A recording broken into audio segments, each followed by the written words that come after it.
Hello friends, मैं आनंद आपका स्वागत करता हूं आपके अपने यूट्यूब चैनल आनंद फार्मेसी ट्यूटोरियल में। तो आज हम क्या पढ़ने वाले हैं, ट्रांसपोर्ट अक्रॉस सेल मेम्ब्रेन। ये हमारे एचएपी का बहुत ही एक इम्पॉर्टेंट टॉपिक है। लगभग हर साल ये क्वेश्चन हमारे पेपर में जरूर दिखता है। तो आइए समझते हैं ट्रांसपोर्ट अक्रॉस सेल मेम्ब्रेन। इसमें आपको 4 टर्म दिख रहा होगा।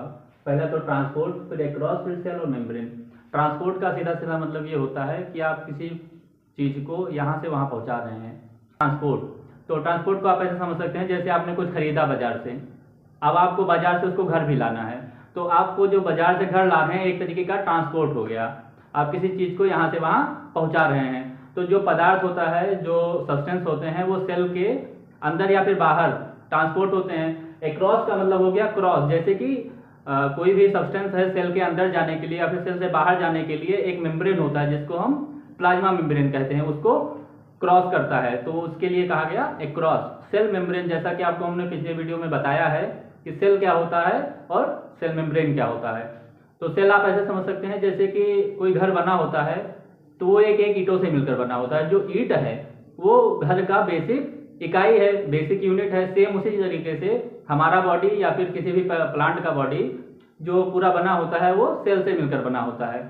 और सेल मेम्ब्रेन हमने पिछली वीडियो में बताया होगा कि एक पन्नी नुमा स्ट्रक्चर होता है, एक झिल्ली होता है जो क्या करता है, पूरे सेल को घेरे रहता है, पूरे सेल को प्रोटेक्ट करता है और एक शेप और साइज देता है। तो आज हम समझने वाले हैं जो सब्सटेंस का मूवमेंट होता है, जो सब्सटेंस का ट्रांसपोर्ट होता है अक्रॉस द सेल मेम्ब्रेन, उसको हम आज समझने वाले हैं।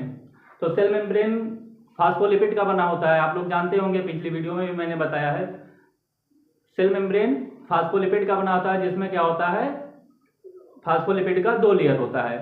तो फास्फोलिपिड के 2 लेयर को क्रॉस करने के लिए ऐसे कौन से सब्सटेंस होंगे जो उसको इजीली क्रॉस कर सकते हैं। तो जाहिर सी बात है, फास्फोलिपिड मतलब वो लिपिड इन नेचर है। तो कोई भी सब्सटेंस हमारा अगर लिपिड इन नेचर होगा, वो लिपिड में सॉल्युबल होगा, तो हमारा सेल के क्रॉस बहुत आसानी से हो जाएगा। तो ट्रांसपोर्ट अक्रॉस सेल मेम्ब्रेन को समझने के लिए हमारे पास कई सारे मैकेनिज्म है। जैसे एक हो गया एक्टिव ट्रांसपोर्ट और दूसरा हो गया पैसिव ट्रांसपोर्ट। तो पैसिव ट्रांसपोर्ट में हमारे फर्दर 3 मैकेनिज्म होते हैं। पहले को कहते हैं सिंपल डिफ्यूजन, दूसरे को कहते हैं फैसिलिटेटिव डिफ्यूजन, और तीसरा जो होता है वो ऑस्मोटिक ट्रांसपोर्ट होता है। सेम उसी तरीके से एक्टिव ट्रांसपोर्ट में हमारा primary active transport and secondary active transport होता है।